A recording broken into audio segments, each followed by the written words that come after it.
हेरौँ साथीहरू, हामी दुनियाँलाई बाहिर पुज्न जान्छौँ, बाहिर गर्ने। हाम्रो नेपालमा कति शक्ति छ, कति के छ हामीलाई नै थाहा छैन। हेर्नु, बाहिरको गुरुहरू भनिराख्नु भएको छ यस्तो छ नेपालमा भनेर, हामीलाई थाहा छैन के। त्यही भएर हाम्रो नेपालमा भएको सबै कुराहरू चिन्नु पर्यो, बुझ्नु पर्यो के। हाम्रो नेपालमा के कसो हो भने सबैले जान्नुपर्ने कुरा हो है। सुनौँ है, एकचोटि यो भिडियो हेरौँ है। जागृत रूप में नेपाल में चितांग के रूप में पूजी जाती हैं। नेपाल में तंत्र कितना सक्रिय है, भारत से ज्यादा? बहुत तेज, इतना तेज कि साधक की सोच खत्म हो जाएगी और वो इतनी जल्दी काम करेगा। वहाँ एक्चुअली में सनातन संवत आज भी वही चलता है जो कैलेंडर है हिंदू नेपाल में। और जो उनका भाव है, उनका पूजा करने का तरीका है, जो भक्ति है, सुबह और शाम की जोत वहाँ हर घर में। आपके मुंह से नेपाल सुना है, बहुत सारे तांत्रिकों के साथ पॉडकास्ट किया, वो सबसे ज्यादा भूटान बताते हैं। भूटान से तीव्र नेपाल है, वहाँ स्वयं पशुपतिनाथ विराजमान है। आज आपके पॉडकास्ट के माध्यम से एक ऐसी चीज देके जाता हूँ कि इंसान अगर उसे करेगा, अगर किसी पे मारन क्रिया हो और नहीं कट रहा हो, पशुपतिनाथ दक्षिण द्वार के दर्शन कर ले महादेव के, और दक्षिण द्वार के दर्शन करके दक्षिण से ही वापसी आ जाए। उनके दर्शन किए और वहीं से वापसी आ जाए, मारन कट जाएगा। ये वो शक्ति है। वहां के भैरव है, वहां के भैरव इतने विकराल हैं।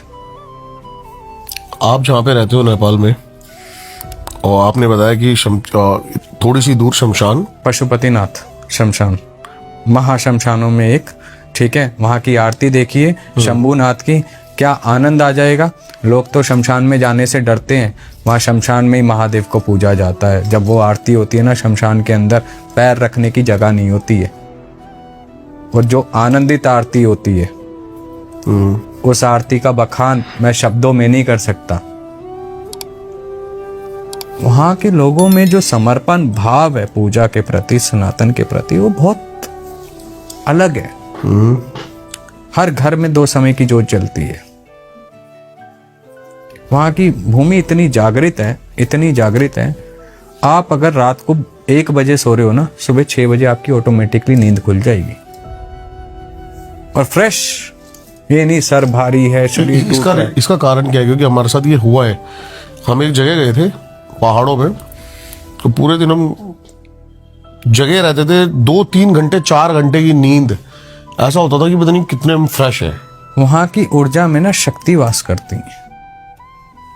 गुरु गोरखनाथ जी की तपोभूमि मृगस्थली, उनके हाथ का वहां चेतन धुना, वो वहां की जो ऊर्जा है ना, वो बहुत निराली है। क्योंकि हिमालय क्षेत्र है, वो हिमालय के अंतर्गत आ जाता है नेपाल, ऊंचाई पे है। तो देवभूमि हो गई एक तरह से।